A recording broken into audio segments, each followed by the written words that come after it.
Hey family, welcome back to the Black Tea Podcast. Today we're diving into some heavy topics about relationships, standards, and the way we treat each other, especially our women. I've been looking at some comments and videos that really got me thinking, and I want to share my heart with you all today. Let's talk about standards. It's not all men, but boys will be boys. It's not all men, but it's our responsibility to dress in a way that doesn't tempt any of them, because otherwise we would be asking for it. It's not all men, but our fathers teach us that none of them can be trusted because they want one thing and one thing only. It's not all men, only when a woman talks about her experience with men. It's not all men, but the men that do hurt us simply just can't stop themselves. They have urges. It's not all men, but all women can't drive, are too emotional and irrational. It's not all men, but women only want your money and to use you and nothing else. All of them. It's not all men, but doing anything like a girl is an insult. It's not all men, especially since the people that do horrible things aren't real men. They're little boys, and it makes so much sense, because a little child is more likely to be a bad person than a fully grown adult. That's also why whenever I see a woman do something bad, I say, that's not a real woman. That's a little girl. It's not all men, but if something happens to me while I drink, it's my fault because I shouldn't have put myself in that position. It's not all men, but the DV rates skyrocket whenever a sports team loses after a big game, and I only ever see women talk about it.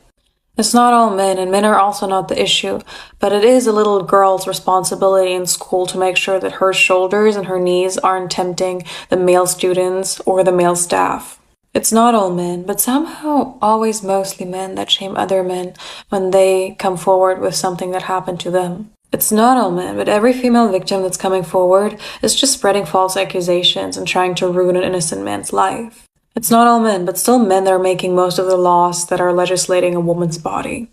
It's not all men, but in most Western countries, marital rape was only illegalized in the 90s. In the country I live in, it was legalized in 1997.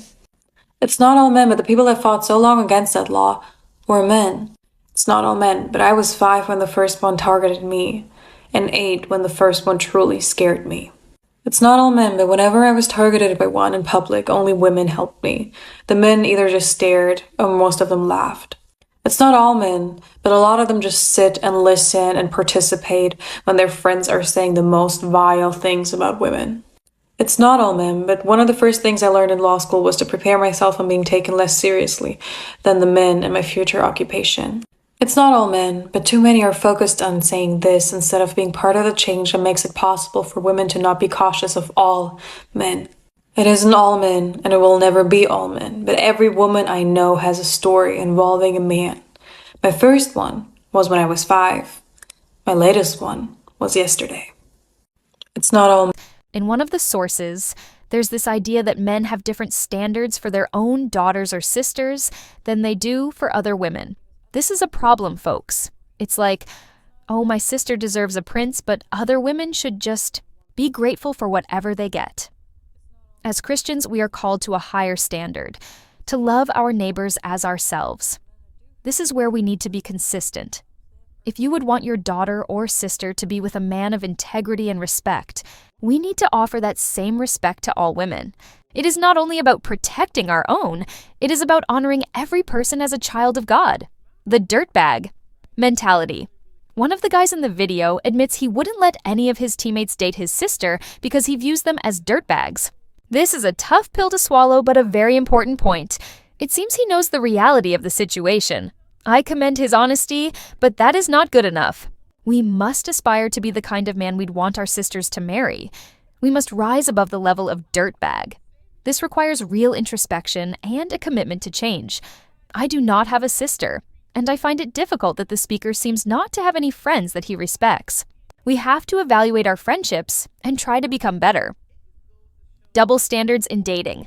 The conversation in the sources highlights this issue of double standards when it comes to dating. Some of the men in the video seem to think that women who are independent and have standards are asking for too much. But when it's their own family, they want the best for them. When a woman chooses someone who has his act together, she is called all sorts of names. But when she does the bare minimum, it is okay. We should want the best for everyone, not just our own. The Bible calls us to look out for others' interests, not just our own.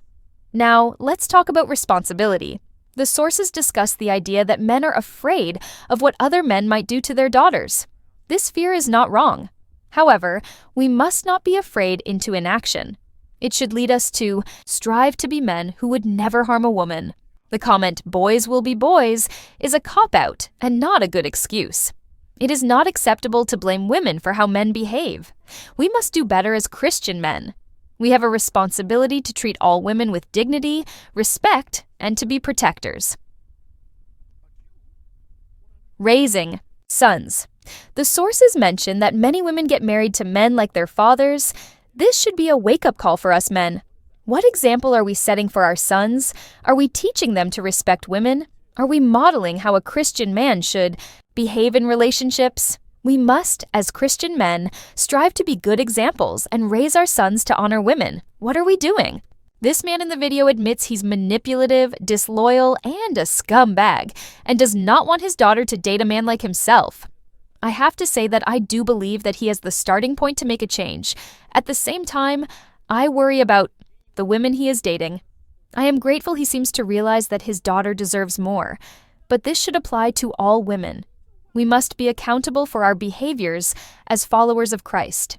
If we would not want our daughter to marry a man like ourselves, then we have some serious self-reflection to do. It's not all men. The sources make clear that it's not all men. While I agree with this, we can't use that to dismiss the experiences of women. We need to actively listen to women's concerns and be willing to learn from them, acknowledging that some men cause real harm. We have to be proactive in the conversation.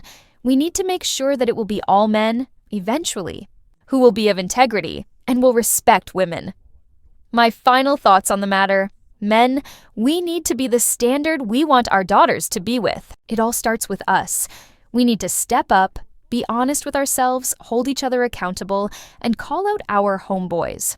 We should also want the best for everyone's daughter, not just our own. Let's choose to be men of integrity and make the world a safer and better place, especially for women.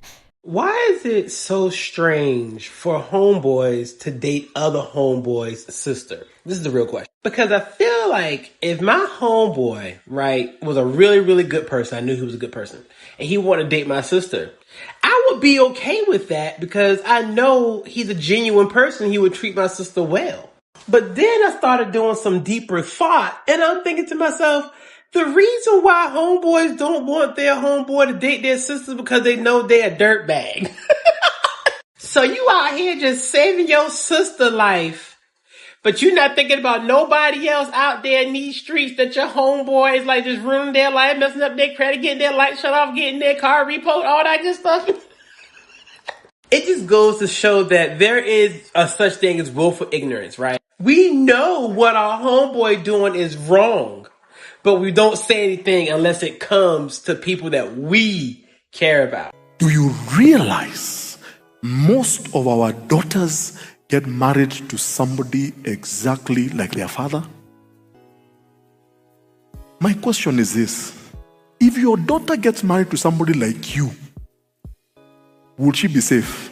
We teach our children, we teach our daughters how to be loved by a man, by how well we love them. So again, I ask you,